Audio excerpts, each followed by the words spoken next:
there's something about that kind of freed me from that feeling that, that petrifying feeling when I'd show up to the pool of getting dropped or, being slow or not feeling that great and it's just like, all right, I can do that. I'll just show up every dang day. I'll do the best that I can every dang day, and we'll see what happens. Like, really, what's the worst that can happen if I just show up every day and do the best I can? What's the worst that can happen? And that was it, and that helped me out so much. My swim did get a little bit faster. I think I started enjoying it a heck of a lot more, which was a lot better for me just mentally all around. I didn't dread swimming every day. Bike and run got even faster. So I don't know. I mean, it could be one of those things that it's not that you resign yourself to like, well, this is it. I'm not going to get, any better than this whatsoever. So what's the point of even showing up? It's like, no, let's just do the best we can every dang day, show up again and again, try this, try that. And it's going to make you better somehow, whether it's just mentally makes you feel a little bit better about yourself or you actually get a little bit faster swimming in the water. Something good's going to come out of it.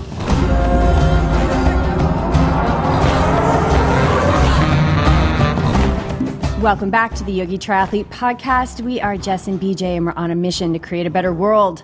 Part of the way we do this is by sharing stories of people looking, finding, and living their purpose. It is our intention to assist listeners in finding more love and purpose in their life, which we believe leads to more fulfilling lives, which can't not lead to a better world. This theme of purpose and the hundreds of interviews we've shared already serve as constant reminders that this life path is ever evolving and that anything can change in an instant. The truth is, everything is always changing, and that is a big piece of why mindset training is so strong within this community. And I think our guest today is the perfect fit along these lines because Lisa Roberts, former professional triathlete turned ultrarunner, is a big believer in developing a Jedi mindset. After a long and successful career in triathlon, including countless podiums and course records, Lisa came out of the gates blazing in 2020 when she hit the ultrarunning community. Between August and December of last year, she set 2 course records, beat most of the men, and won all 3 ultras that she raced. We're excited to dive in with this lifelong athlete, and perhaps especially because we have several Team YogiTriathlete athletes that are prepping for another great year of triathlon and trail racing. BJ and I love to see these two communities blending together and seeing that athletes can have success in both. Lisa, welcome to the show. Yeah, thanks for having me, guys. So why don't you take us back? I've read a couple different places, like you've been a lifelong athlete. So take us back to your roots. Where did it all begin? Yeah, well, so I grew up in kind of small town Illinois. And so there, most of what you would do would be sort of, the typical sports, I guess I would say. You'd play basketball or softball or volleyball or things like that. And so I would do a lot of that, just kind of team sports things with friends during the summer and, pick up games here and there. Kick the can was really popular in my hometown. But so, I came from a sporting family anyway. Nobody really played anything professionally or anything like that, but we were just always very active people. So my dad always played kit and ball, and my mom was, even though kind of back in her day, females in sport wasn't really a thing then, she still really wanted to and tried to participate in sports. And then I had, my brother and sister are also very much in sports. And so I would probably have to say, even given that, the fact that I became an endurance athlete and particularly a runner was very odd. Nobody in my family was ever really into the endurance sports. Still think I'm nuts, I think, to this day for what I do. They still can't quite comprehend how long I'm out there sometimes, but that's okay. So, I think a lot of that came from, I had a lot of support from some coaches when I was in high school I just picked up on running and really enjoyed it. I guess I would say I enjoyed it after my first mile race that I had to do in track, where I was basically forced into doing it because I was convinced I was going to be a long jumper and a hurdler, and I am neither one of those whatsoever. And so I was trying my little heart out, but I think I was maybe in 7th grade or something, and the girl who ran the mile for us on our track team got sick, so she couldn't participate in the track meet we were going to have. So coach, kind of seeing that I wasn't really contributing that much to the team doing my long jumping, said, "Hey, Lisa, you're doing the mile today." And I went, do you realize how many laps that is around the track? And he goes, yes, it's 4. Get out there and go do it. And so I went out there, I did it, I won it. And of course, at that age, like, oh, I love this. This is great. So that was, kicking and screaming is kind of how I got into endurance sport, but I loved it as soon as I got into it. So that immediately became my thing. I thought, okay, I'm going to be a miler. And then, of course, then became the 2 mile. And then I just had support from coaches even as I got into high school, where I wanted to run cross country. And our school had never had a cross country team. There were a few other ones in some little towns around, but I really wanted to participate in it. So my coach, Jack Burns at the time, I didn't even have my license at this point. Like, we got like an individual sort of participation thing to go to different cross country meets, and he would drive me to these cross country meets so I could go and participate. And by the time I got out of high school, I was able to kind of wrangle in a couple other girls to actually create a cross country team. And I think this year, even, I visited them a few months ago, and this year I think they may have won the sectional event or the regionals or something. So it's still going on, and it's getting bigger and bigger. And so it was just kind of one of those things that just kind of evolved as I got into it. I just kept following things that I liked to do and had a lot of support along the way. I mean, there's no way I would have been able to do any of that without, those people, I guess, seeing in me that, I enjoyed what I was doing. I don't think anybody looked at me and said, oh, wow, this girl's going to be an Olympian one day. We really need to back her. But I think they enjoyed my sheer enjoyment of, participating in sport. And so, just from there, it kind of swelled. And so, again, it was a friend of a friend who mentioned to the cross country and track coach at Southern Illinois University that, hey, this girl, I was going there to school anyway, to college. They said, hey, if you got a spot on the team, she might be pretty good. She's coming anyway. So I ended up getting a spot on the cross country and track team. I got a scholarship doing that. So I ran 4 years in college. And then, then from there, when I moved to Tucson to get my master's degree, I just continued on running. And at that point, it was still just running until I got to Tucson. And when I moved to Tucson, obviously I was done with NCAA eligibility, so I couldn't do that anymore. And I think a couple things kind of combined to get me into triathlon at that point. I think I was getting maybe a little bit burnt out on just running all the time. I just kind of wanted some more variety. And I think the other thing that really, where triathlon came into my life after I moved to Tucson, was shortly after I moved to Tucson, my dad passed away. And I think moving clear across the country, not knowing anybody, losing my dad, there was, there's a lot of different avenues or outlets that people can take at that point to deal with that kind of, destruction, I guess, in their life. And luckily, I just happened to run into some people at school who said, hey, I think you should try to do this triathlon. I'm like, all right, that's cool. That sounds fun. Didn't have a bike, didn't know how to swim really that well, but I knew how to run. I'm like, I can do that. So it was just, I think for me, it was something that was interesting and different from running. And I think for me, it became a way of coping and dealing, with some trauma that happened in my life. And so it gave me an outlet where, I might have gone down a different road, who knows, but so those things kind of all combined together got me into triathlon. And there was no other plan other than that. It just evolved, I guess. Yeah. Do you normally just feel into things? Is this just like, because, we have these parents that have these like you're going to be following this pattern through your life. You're going to do this sport. You're going to get to college. You're going to graduate. You're going to get a job. You're going to get married. You're going to have kids. The whole path. Yep.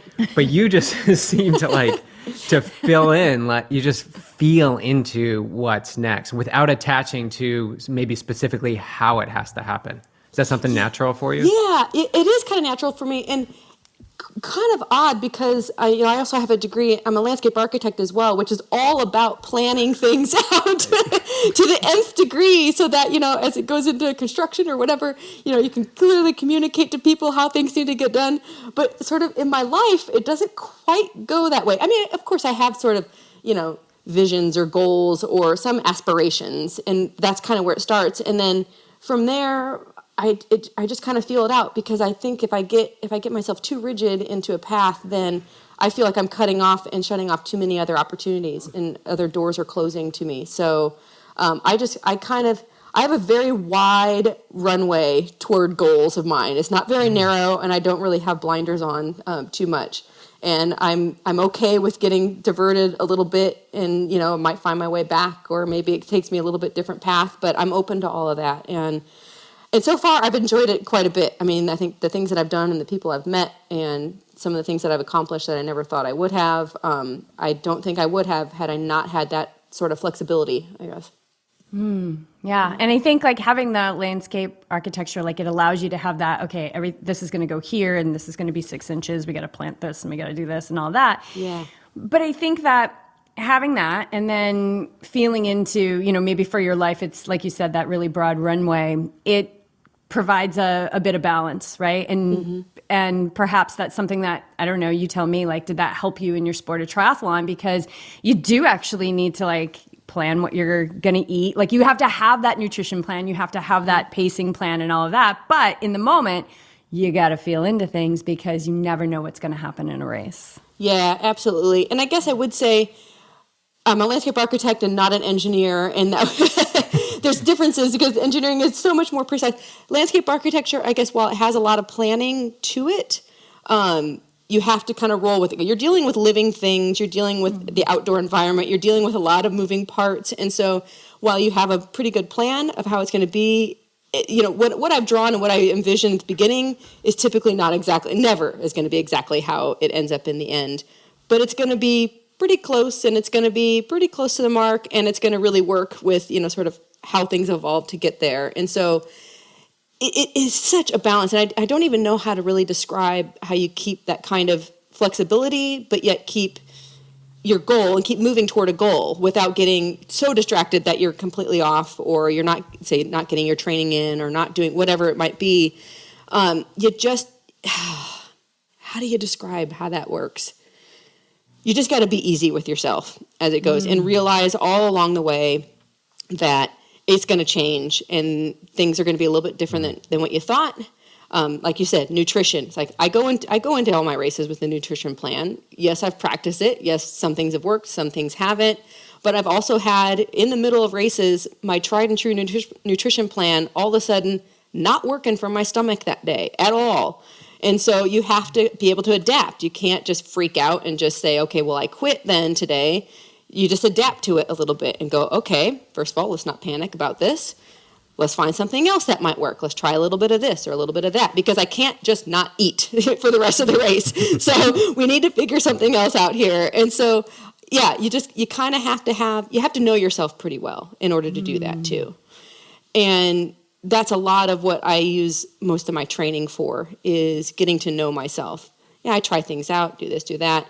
And I try to be brutally honest with myself as to sort of where I'm at, my mindset, the training that I've actually done to get here. I don't try to fool myself into thinking I'm, more or less fit than where I am. I know where I'm at. And so, so I'm not going to try to fool myself. And so that kind of brutal honesty, I think, also helps you make decisions in the heat of the moment. And if you can be really honest with yourself, like nobody else can, then I think you can kind of find your way through things. And so I try to keep that in mind as well. Yeah. Yeah. So the brutal honesty also has an element of confidence to it, right? Like being confident in knowing that you can separate yourself from thought, right? Like, is this true or not true? And just, I know that you worked with Brett Sutton for a while too, right? Mm-hmm. And he's seen as, let's just say, volume coach. And did that period help build that confidence? Because I know as an athlete and a coach myself, like when I get volume in, it's sort of that reassurance. It's that comforting thing that says like, okay, you've got this. You've got some solid cred in the game. Did that help? Yeah, it absolutely did. And I will say, when I shifted over to Brett Sutton to coach, it took me about 2 years to finally, because I knew what he's about, and I knew that when you go on with his program and you sign on with him, it's not necessarily his way or the highway. I mean, he does have some flexibility, but they're not too far off. But I knew kind of what he does, and I knew the commitment that it was going to take to do that, and to sign on with him. And so it was 2 years of one or two friends trying to convince me to just, would you just do it already? Would you just do it? And it's like, I just wasn't ready to kind of make that commitment. And so when I did, and I was in, and I was like, here we go. And so I knew I was going to have to commit to the volume. I knew I was going to have to commit to, probably doing, more things than I wanted to do, being tired, whatever those things were, but I was ready for that. And so there was a lot of mental preparation that went into that. So when I did get there, it still got hard at points, but I could always go back to, I've prepared myself for this. I knew that this was how this was going to be, and so here we are. And so let's deal with it. And that I just had to go back to that time and time and time again. Yeah, and that's something that BJ says. Like like your legs are gonna feel heavy on race day, or there's going to be a point in an Ironman where your stomach, you go into the darkness. Like let's just agree that that's going to happen, that it doesn't need to be such a big surprise when it happens. And it's about that adaptability to be able to not focus on what happened, a half a mile ago, but what's going to happen in this next step moving forward. And I think that's where our mindset is it makes the difference, right? The mindset is what makes the difference. And so this adaptability that you have, and this focus and perseverance that clearly you have, where do you think this comes from? Does it come from your mom or your dad or friends? Gosh, I don't know. I think the laser focus stuff probably comes a lot from my dad, because I would see he would get stuck into projects, whether it was something he was working on around the house or something. And I just very distinctly remember him, when he would get into a project, he was into that project, and it was all about that. And it was just, he was into it. And so I think I got some of that from him as well. Because I think I remember my grandpa also being a little bit like that as well. My mom, bless her heart, she's kind of all over the place, but she gets it done. She gets it done. So yeah, I think I had a little bit of that sort of that yin and yang thing, just with my mom and dad growing up, and so I could kind of see both sides of it. But and I think for me, it's just a little bit of trial and error too. That I just found that I preferred to set myself up for success. Even remembering as a young, I don't know why, it's funny that I bring this up now, because I just thought of this the other day for some bizarre reason, that I very distinctly remember when I was a younger girl getting ready for school, that a few times I would get up to go to school, and if I didn't have either my bag packed or my clothes out or something, I found that I was always rushing to either, I would miss the bus, or I couldn't eat breakfast because I was just too rushed to try to get things done in the morning, and I didn't want to get up any earlier, of course. But I thought, okay, but I found out that if you pack your bag the night before, you lay out the clothes that you want to wear, those decisions don't take you as long at night as it does the next morning. And lo and behold, here we go. If the mornings were much more pleasant, I could eat breakfast, I could make my way to the bus. So it was just things like that I remember seeing, wow, you know what? If I really just kind of just focus on this one thing right now, get this done, then, later on, I've set myself up for more success. And so, yeah. Oh my gosh. And isn't that such a ticket I'm speaking specifically for triathlon. It's I remember coming off the bike after a long day on Saturday, and all you want to do is pour a glass of wine and get your sweatpants on. But it's now I got to wash out the bottles and get them set up for tomorrow's recovery ride before the long run. And it's getting that stuff prepped up, I think, is the difference in success in your training and racing. It's huge. It's huge. It's how bad do you want it? It comes down to because you can make your way through that recovery ride and that long run, but better, right? Yeah. Talk about that brutal honesty. You can be better. You can do better. Yeah. And I think that's what I'm always after that. I've never. Yeah, it's always fun to get results and to get PRs and to do better, time wise or place wise. But there's that inherent sort of, did I really how focused was I in this training build leading up to this race? I could have done better with that. I was wishy-washy, and I know it. And maybe I got lucky that day on that race and still did pretty well, or maybe I didn't. And so, again, it's that brutal honesty thing. You kind of look back and you go yeah, I know if I did the training or not, and I know if I got lucky that day or not, and so I want to go for a better feeling that I kind of just overall, like this whole lifestyle that we're into doing, that, you know, I've enjoyed it and that I've really put myself into it. I'm much more into that than it is about numbers or results. Those are nice, and those typically come, you know, if you have that kind of focus and you know, drive and determination. But yeah. So when you're when you're looking back and you're like, yeah, you know, like let's be honest, Lisa, you weren't that focused. You know, you there were some nights you didn't get the bottles together, and you were rushing around, and you forgot the thing, and you da da da. But there's a split there, right? We can go either direction. We can go, okay, I'm going to do better next time. Boom, move forward. Or am I even cut out to do this? Like, why do I even like, why, you know, you're not that great. Now, you know, you're doing this. And so you start beating yourself up, and then you got to work towards some sort of self-forgiveness, right? Right. And I think we all have that voice. I mean, I'm going to assume you've got that voice too, that wants to come in there and beat you up. How do you navigate that voice? Because it seems like you most often choose that path to move forward.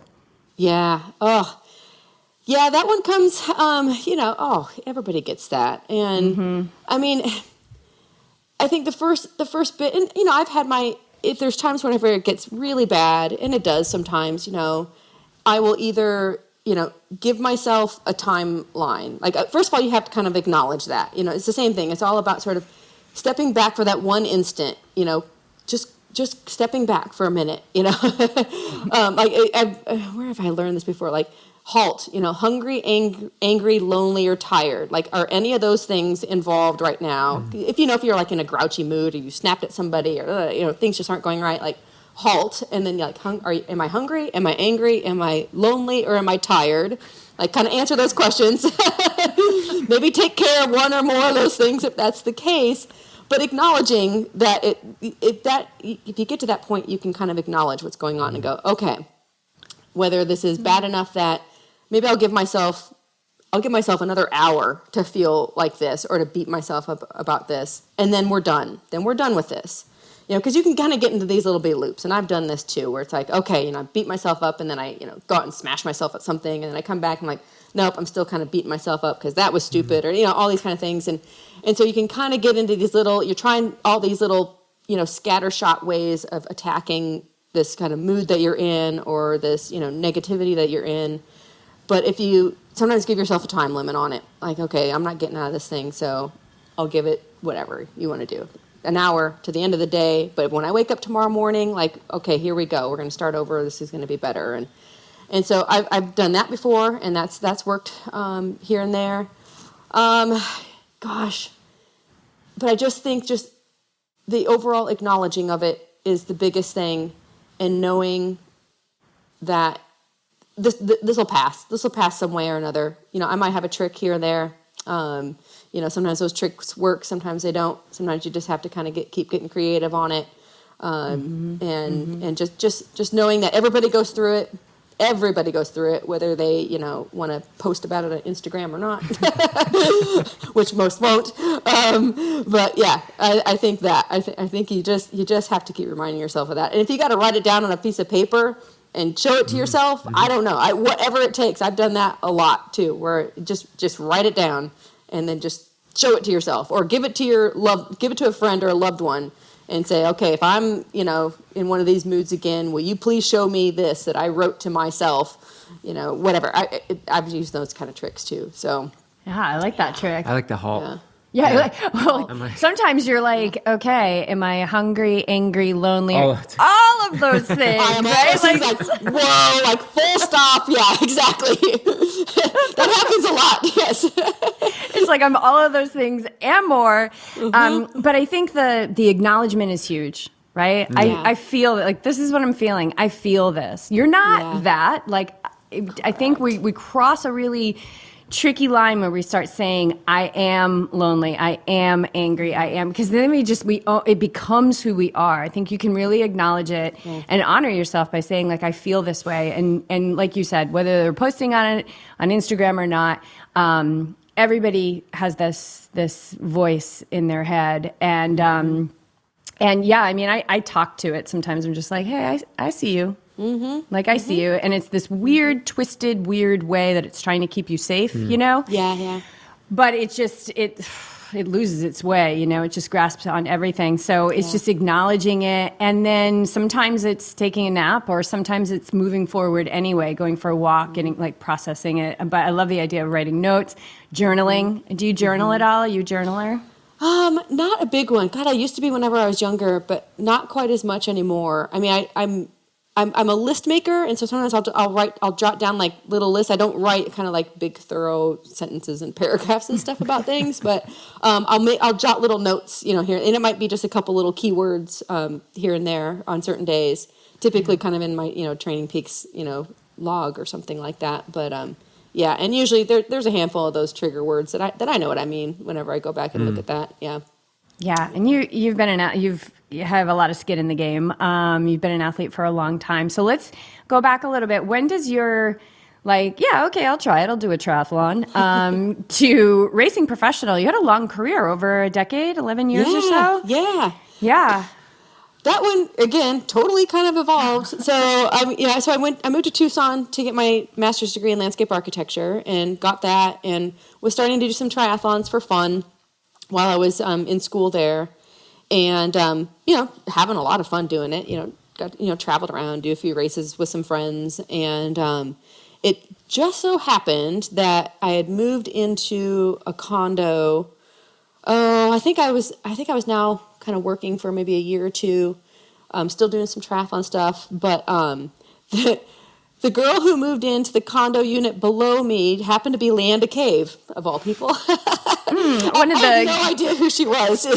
Oh my gosh, she's like one of the greats. I don't know. I got home from work one day, and there was like a U-Haul van out front, and like the first thing that was unpacked was like the park, to a bike stand. I'm like, oh, this is so cool. So I went down, introduced myself. Because again, I was just kind of participating in triathlon. I was not kind of, in it and studying it and knowing who all the people were. None of that. I was too busy getting my master's degree and trying to, get a job and doing all those things. So met this girl, super cool girl. I'm like, this is awesome. We can go run together and ride and swim, because she said she was a triathlete too. So I'm like, cool. Again, she wasn't. I had no idea. So it was. I would have to say it was because of her that I actually started racing professionally, because we got to know each other, got to become, we're still really good friends to this day, and she had suggested to me one day, she said, she goes, have you ever thought about doing this professionally? And I said, no, not really. It's just kind of a fun thing. She goes, you're really pretty talented. I think you'd do pretty well. And coming from her, she's pretty blunt. She'll tell you when she thinks you're right, and she'll tell you when she thinks that you're wrong. And so, which I love that about her. And so the fact that she said that to me really meant a lot, that she would think that much, that I would, be able to do this. Because I knew she wouldn't put me into something that, I wouldn't be at least capable of doing. So I said, okay, cool. I'll give that a go, and we'll see how that works. And so, yeah, off I went, go through the qualification process of getting my pro card. And that was it. It was by pure suggestion from some random girl who moved into a condo next to me, who happened to be, multiple world champion triathlete. So, yeah. How is the paint us a picture of because you talk about not being a good swimmer. So paint this picture of like from not swimming to becoming a professional triathlete and incorporating swimming with Leanda, who is one of the strongest swimmers out there. How does that come about? Because we have a lot of people listening, like, I can never do triathlon because I can't swim, or I can never take it to the next level because I can't swim. And you have said multiple times, like, you're not a good swimmer, but yet you had a very successful professional career.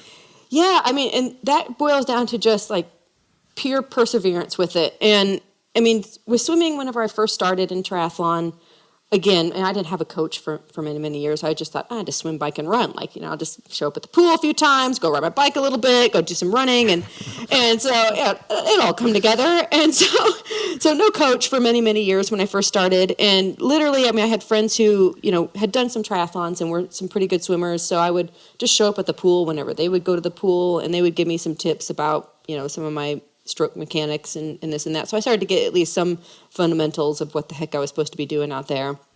And so, yeah, again, a lot of it just came from friends. But, the biggest thing that I think that I biggest lesson I think I learned even in the beginning when starting to swim, because it's a frustrating sport, picking it up as an adult.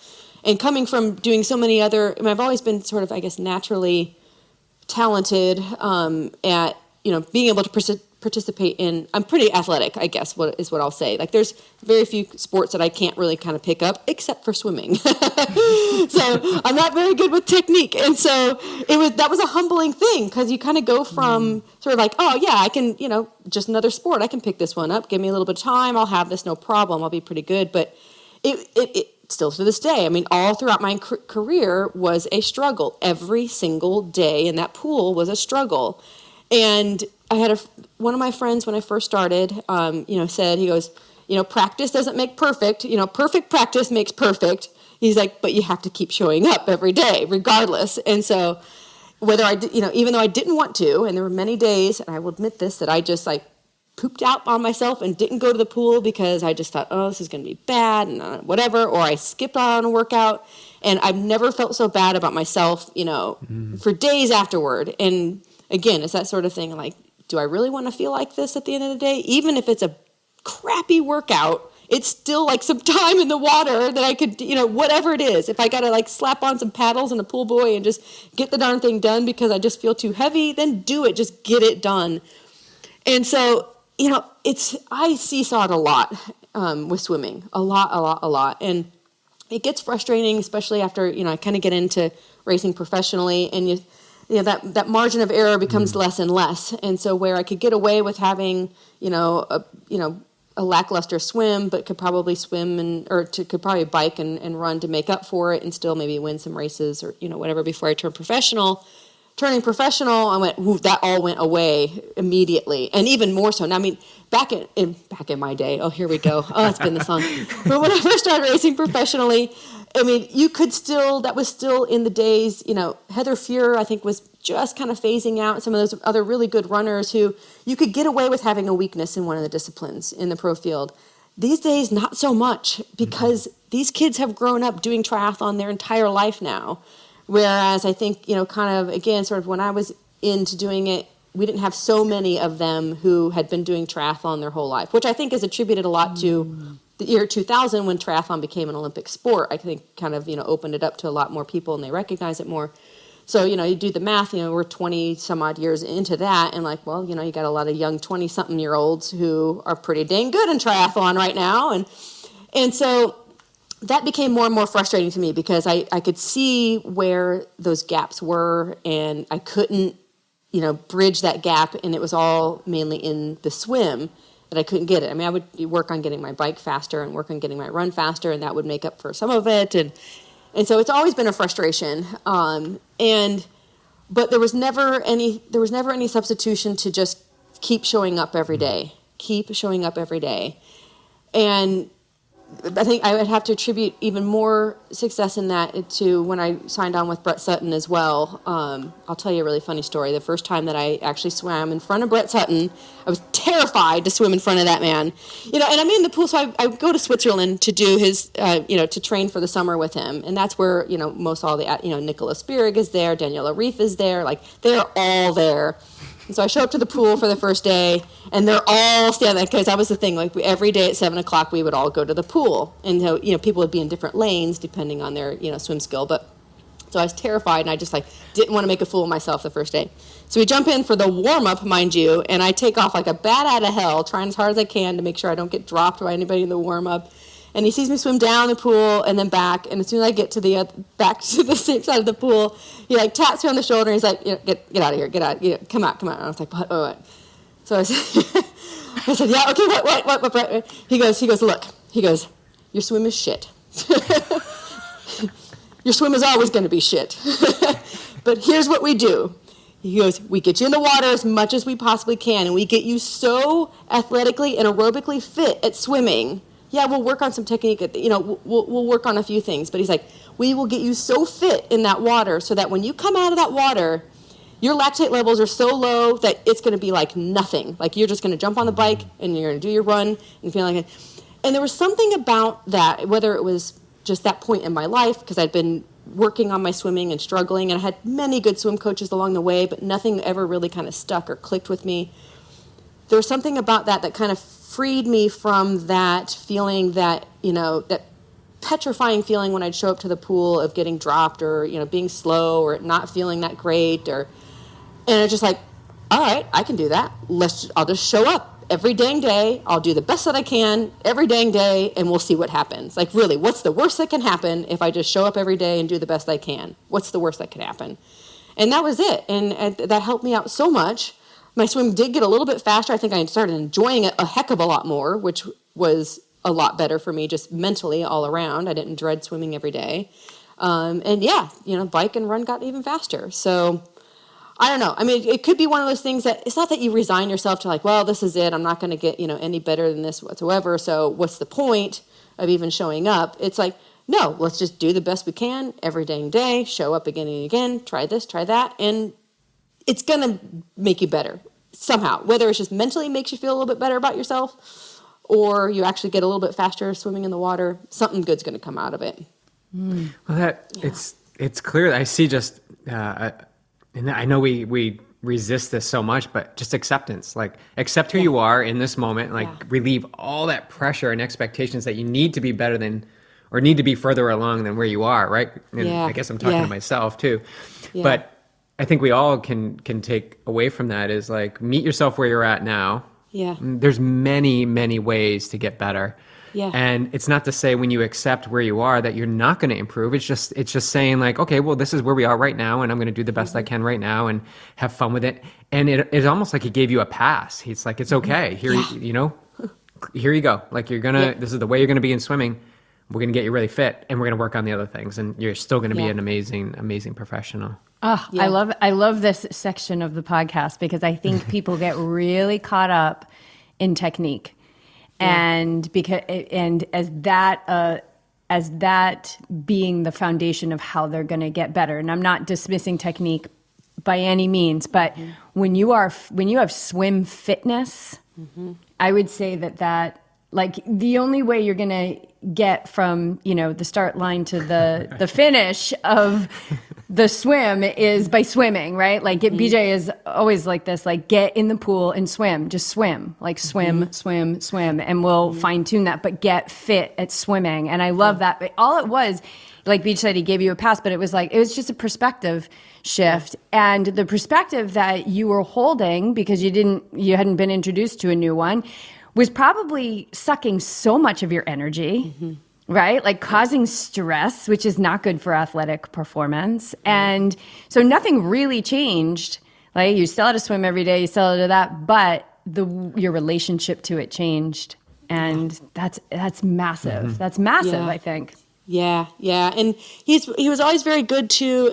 He's very good as a coach of recognizing sort of what needs to be said or done with certain athletes. It's amazing. It was amazing for me to watch him. He'd have a pool deck full of 20 people and would individually be able to go to different people and address a certain issue or put them in a different lane or here put these paddles on or whatever it was to be able to address some sort of issue. And I mean, as a coach, that's a fascinating thing to have. But even as an athlete, to sort of watch that and witness that and see how it affects other athletes, and it was just amazing for me to watch that. And for what he did, even just for me on that swimming, just that release helped out so much, because there's so much you can get into the minutia of technique and how the hand goes in like this, and then I'm pretty stiff as it is, and like let alone having like 37 things in my mind that I'm trying to remember to put my hand in like this and to do this and to do that. And he's just like, nah, just take it and swing it around and whack, just break it and just do it as many times as possible. I'm like, okay, I'll do that then. So,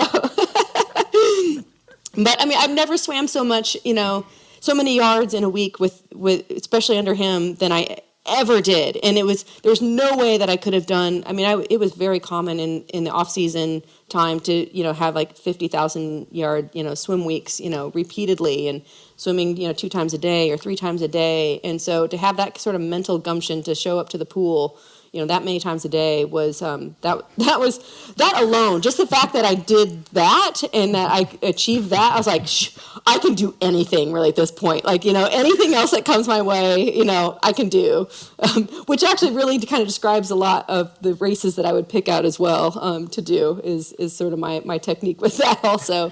Just pick the hardest races, like Emberman, like try to do the hardest races ever. And then after that, if you do that, like everything else is pretty easy, right? So, yeah. And Emberman, is that a trail? Is that run on trail? No, No. Oh, it's, okay. Steep road. Oh, yeah. It's on steep roads. That's right. Oh, yeah. It's got 15,000 feet of climbing on it. Yeah. It's a brute. Wow. Yeah. Well, to like relatively speaking, so most of my Ironman races were, like 9 hours or something like that.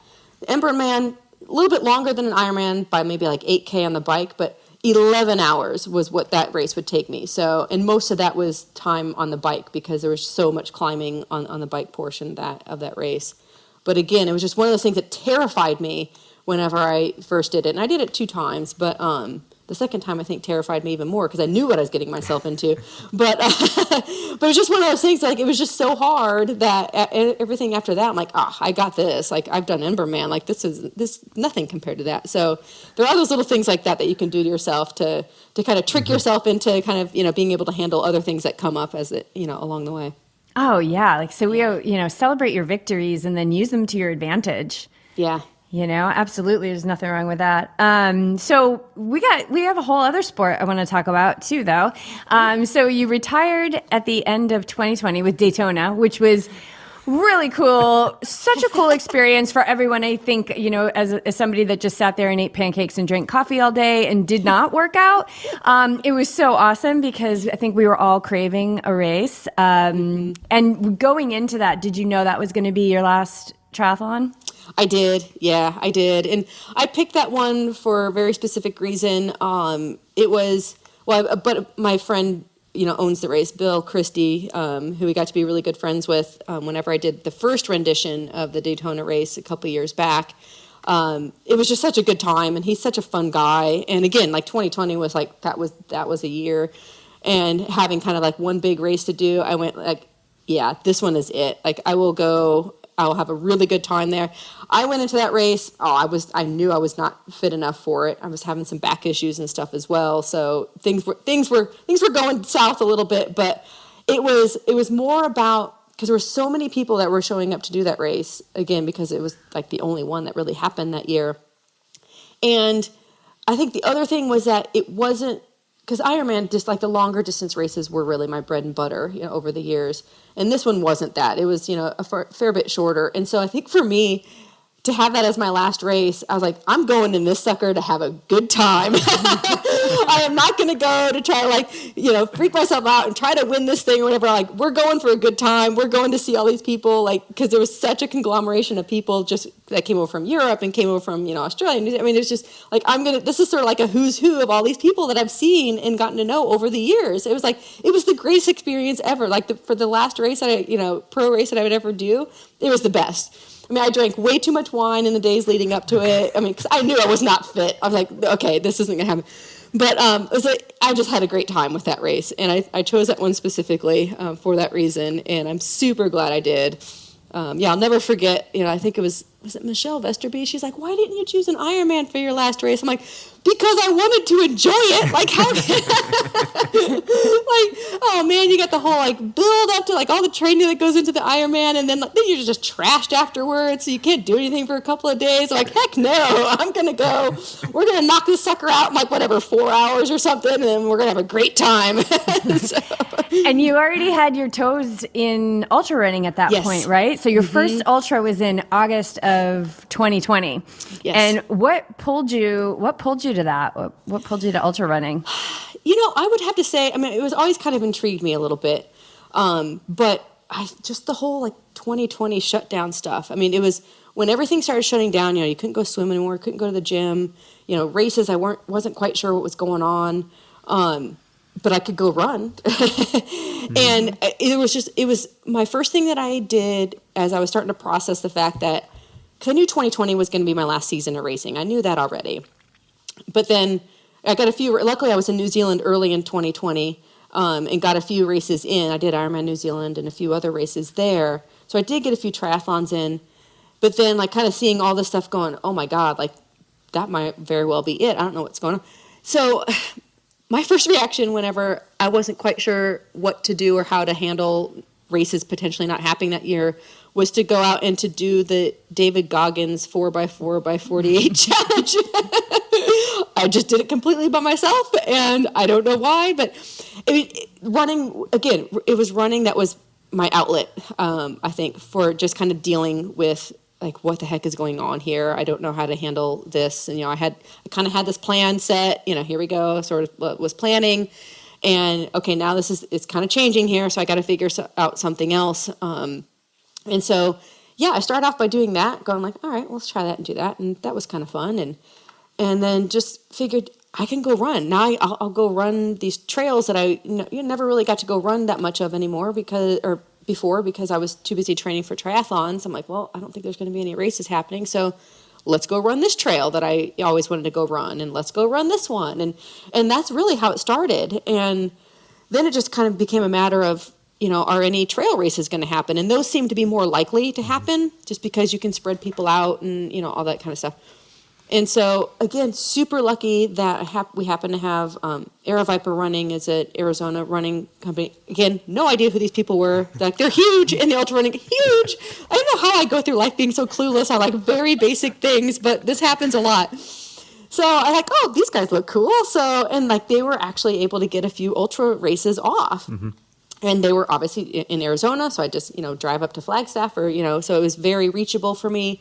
And I still had sponsor obligations too. So I was desperately trying to find a way to kind of, to keep, my sponsors happy and keep sort of being out there and relevant and, help promote them as well. And so it was a great way for me to promote. And luckily a lot of my sponsors were kind of sort of mixed in with, like, compressed sport and things. They were mixed in with kind of trail running as well. So they were all for it. They're like, yeah, sweet. If you can get into a race, that's awesome. This is really cool. So there's a lot of things that kind of combined with that. But I think, again, it was just a way of just coping. I could go out there and I would just run on the trails for hours at a time. No particular pace. I didn't really care. I mean, trail running, like all that kind of all the pacing stuff goes out the window. I mean, I won trail races with like an average running pace of like 8.5 minute miles, which is slower than my easy runs on the road. And so it's like, wow, it was such a shift in mindset and such a shift in perspective of what athleticism was and how I could push myself in different ways that I was just, this is cool. I'm in for this. Let's sign me up.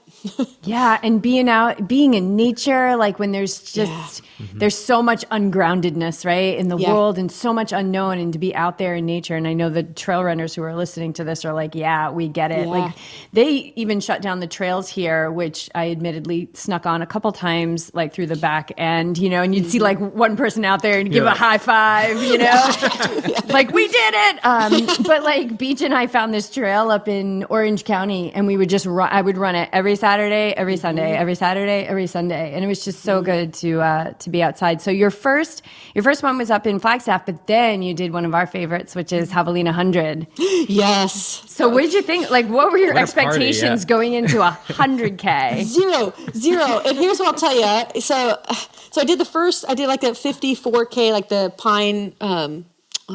Pine something in Flagstaff. It was one of the AeroViper races. And so that was the first time I had ever run second time. I'll tell you the Grand Canyon story, but second time I had ever run anything over a marathon in my life. So as far as a race goes. So I did that one in Flagstaff, and so got to meet a few people there at that race. And they said, "Oh, are you doing this race as training or as your lead up into Javelina 100?" And I said, "What is that?" They said, "Oh, well, it's 100K. They have 100K and a 100-mile race. It's on Halloween. It's like, a big costume party and stuff." And I was like, "Absolutely not. Like 100K, that's ridiculous. Like I just did my first 54K, and now you people are trying to get me to do 100K? Are you nuts? Like this is crazy." But of course, like the little seed was planted, and I'm like, oh, so I started kind of doing a little bit of research on it, and I knew the trails that it was on. I'm pretty familiar with those trails there. McDowell Mountain Park, and I was like, okay, all right. And then one day I was like, yeah, what the heck? I could probably do this. What the heck? I kind of doing the math going like, it would probably take me about like 9 hours or so. I can do something for 9 hours. I've done that a lot. So that was it. So I signed up for the 100K, like swearing up and down to this guy. I'm like, absolutely not. You're nuts. Like I'm not doing 100K. So of course, a week or two goes by after I sign up for this thing. He sees my name now on the start list and goes, "Oh, I see you're going to show up for that 100K." I was like, "Oh man, I'm sorry. I wasn't going to do it. When you asked me, I wasn't going to do it." So yeah, again, one of those things, just kind of randomly jumped into it thinking, how bad can it be? It's a multiple loop course. So if I completely tank out, I can always bail if I need to. And again, just in it for the experience. Curiosity is a very big thing for me whenever I sign up for races or get interested in races. So I think I was very curious to find out what would happen, like kind of the things I would go through sort of mentally and physically running for that long, because I'd never run that long.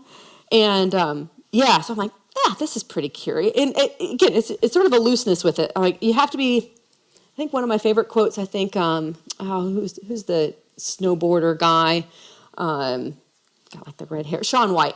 I think he did an interview once, and they asked him kind of how does he do it, like how does he go about doing this, and he said he has intense focus, but also slightly doesn't care about it very much. You have to have that little bit of, like, you have to be very focused on what you're doing, but you also have to slightly not care, because you can't get too attached to it. Because when you grasp on too tight, then things start to go wrong. Like you start to lose kind of the overall picture of things. And so I've heard them say that about figure skaters too, like in the Olympics. Like if they're just trying too hard, then like they get stiff and they start to make mistakes, and there's a little bit of a flow to it. And so I think triathlon, the biggest difference I think I've seen between triathlon and ultra running is that kind of letting it flow sort of thing, especially if you get onto pretty technical trails.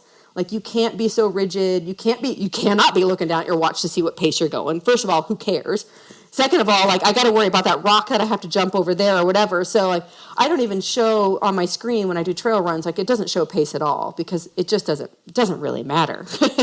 Like you have to be, and you have to kind of, sort of look a few steps ahead of where you're going. So you kind of plan those next few steps and then you execute them, but you're always kind of slightly looking ahead, and you have to be a little bit relaxed with it, because if you're too stiff, you're going to go down. If you get a little bit too lackadaisical, you're going to trip on something. And I've done both of those. And so it was such a difference in mindset in how I approached, a sport that it really intrigued me and still does to this day. So. Yeah, it's a different feel. I love both of those communities so much, and I love that I get to play in both. And it's not like I like one and don't like the other. But the ultra community, because I came from triathlon, was just like, whoa, like this. I feel like every race is a party, but Javelina is like the party. Oh my God, it was great. And even that, it was, because I did it in 2020, and so that was a pretty toned down version of what it normally is. Oh yeah. And I missed it this year, because dang it, if we didn't have somebody in the office that came down with COVID, I was supposed to do it. I was going to do the 100-miler. This year, and at Javelina, and so we had someone in our office that had COVID, and I was right next to, and so I felt there was no way I was going to fly to Arizona, knowing I'd been exposed to COVID. I'm like, I can't do it, so that was kind of a bummer. But so it was back to I think its usual partying self. So I've got to get there and like experience the full Javelina 100. Yeah. Do you think you'll be there next year? That's on my list of things to do. Yep. Nice. Yeah. For 100 miles. I think I'll do it for the 100. Yeah. Because I promised Jubilee, who's the race director of that one. I said, she's great. She's so awesome. I was like, okay, girl. I go, you were the first 100K race I did. You're also going to be the first 100-mile race I do. So I cannot do any 100-milers. Like Javelina 100 has to be my first 100-miler. So I promised her. Is there anything like left over, or that you carry over, I should say, from your triathlon training? Do you cross train on the bike or swim or anything like that? Or are you just like full on like, yeah, I retired and I'm a runner now? For ultra running, you kind of have to do that a little bit. Like you just have to get that time on your feet a lot. I do throw in a few things here and there though. Like if there's just, it's not anything like on a regular basis. Like it's not really necessarily part of my weekly plan. I will throw in, a swim or a bike ride here and there if I just kind of feel like the legs I still need to get some aerobic work in, or swimming is usually more for recovery thing. If I really feel like I need to kind of flush the legs out a little bit and swim, I'll do that. Cycling, will come in if I just, still need to get something done and get some aerobic work in, but maybe the legs are just like a fair bit too trashed. There's some amount of trashing the legs that you have to kind of do, because that was the thing the only thing, aerobically, when I did that first 100K, totally fine. Like I've, talking with people, and that was my whole approach at any of the ultras that I've done. Like if I can't carry on a pretty decent conversation, like several words at a time with people as I'm running along or as I get to an aid station or something, then I'm probably going too hard. And that has been my approach on all of the ultras that I've done, and it's worked out pretty well so far. I have been able to kind of hold a pretty good steady pace, but I'll tell you what has gotten me the most is just like the sheer leg pain that happens after being on your feet and pounding that long. And that's what I need to work on more than anything.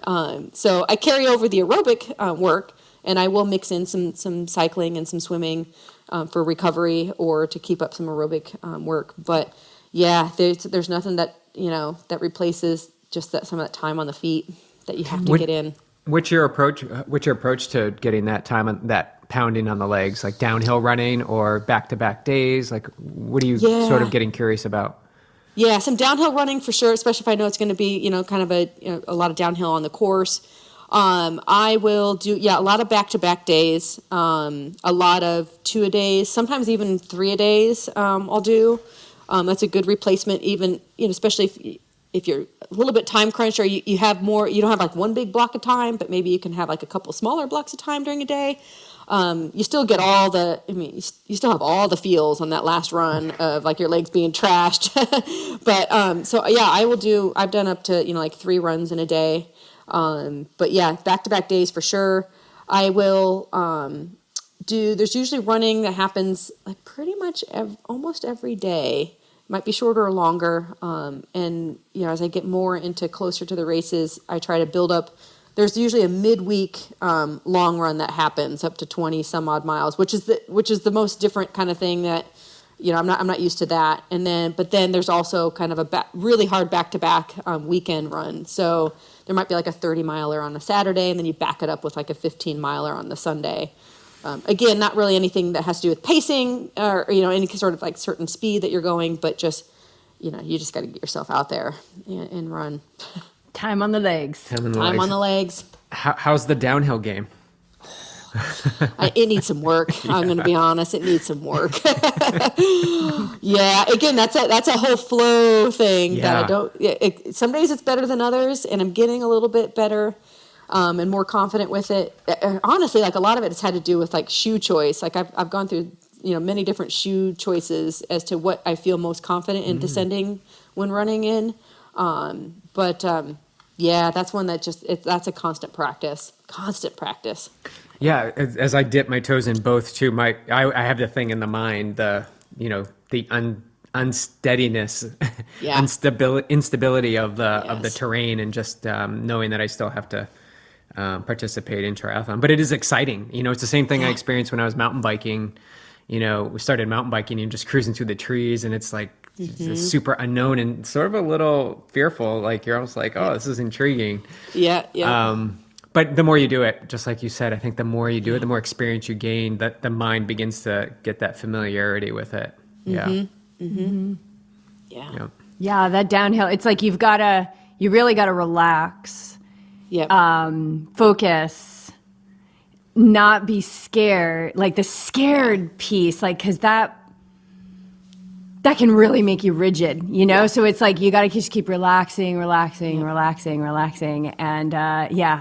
you're trail runner, you're gonna go down. Like you're gonna go down, And that's the other thing too, acknowledging that, like, okay, like this is gonna happen eventually. It's gonna happen. I'm gonna go down, and I have before. And so if you can just kind of just sort of like say that to yourself, like you don't want it to happen, obviously, right. But like if you're trying so hard to not go down, then you're really going to struggle. And so you just have to, build up a confidence in each one of those footsteps that you take. So when you choose that next step or the couple steps ahead, be confident in that choice and, make that step and go. Don't second guess it at the last minute or whatever, because then you're going to get yourself into trouble. So just be confident in yourself and do it. And you might flub up a few times and you might, fall, but that's going to happen. That's part of it.